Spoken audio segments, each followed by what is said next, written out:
ginagawa ng harang ng mga diwata dito? Ibaba mo yung sandata, Asiba. Mahal na Hara, patawad ko na pagkamalang ka namin. Walang anuman. Nagawa niyo na ba aking pinag-uutos? Nakaalis na dito sa palasyo lahat ng binihag ng hukbo. Eh, ang anak ni Amaro. Hindi na siya suliranin. At hindi na rin malalaman ni Amaro ang ating ginawa. Mabuti.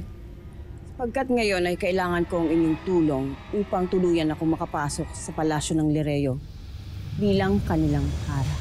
Nang sa ganun, masimulan ko na ang pagpapabagsak sa mga kasumpa-sumpang mga diwata.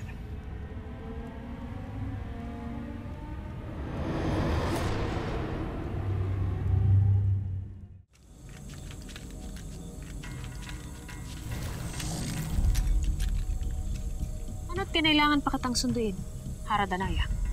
Sapagkat may isa lamang kang bumabalot dito sa Lireo. At sa hindi ko mawaring dahilan na hindi makapasok ang ating panauhin. Hindi isang panauhin ang iyong kasama, kundi isang ahas na hindi dapat agad pagkatiwalaan. Alam kong wala kang tiwala sa kanya, Perena. Ngunit napatunayan ko pagpapatutuon Avria sa kanyang pangako na pakawalan ng mga bihag. Hindi lamang ang mga bandido ang kanyang pinakawalan, kundi pati na rin ang lahat ng kanyang mga bihag, kasama na ang iyong mga hator. Nakarating nga sa akin ang ulat tungkol sa mga hator na nagbalik na sa aking kaharian. Kaya pinasama sa akin ni Avria ang isa sa kanyang mga mashna, upang si Andorra mismo ang magsuko ng mga bihag na wala nang tutuluyan. Pakitaan rin natin sila ng kabutihan. Inuutusan kita. Natanggalin mo ang proteksyon na ito. Papapasukin natin si Andorra sa ating palasyo bilang ating panauhin.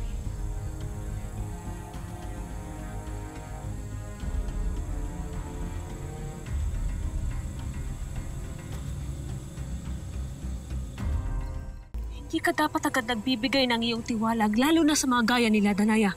Sheda, Perena. Ginawa ni Avria ang kanyang mga pangako. Kaya ipakita rin natin sa kanila ang ating paggalang sa ating pakikipagkasundo sa mga Eteryan. Danaya! Sige na, Perena. Ayaw kong simulan ng ating pagtatalo.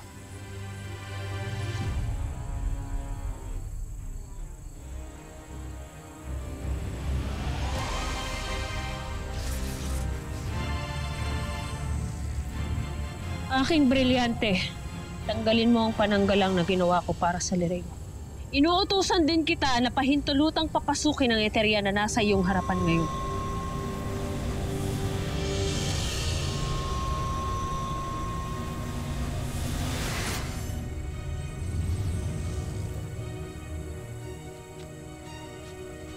Andorra, mga bandido, pumasok na kayo sa loob.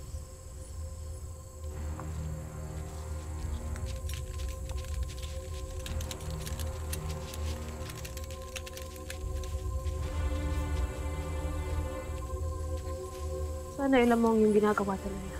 Huwag kang mag-alala, Perena. Napag-isipan ko na mabuti ito.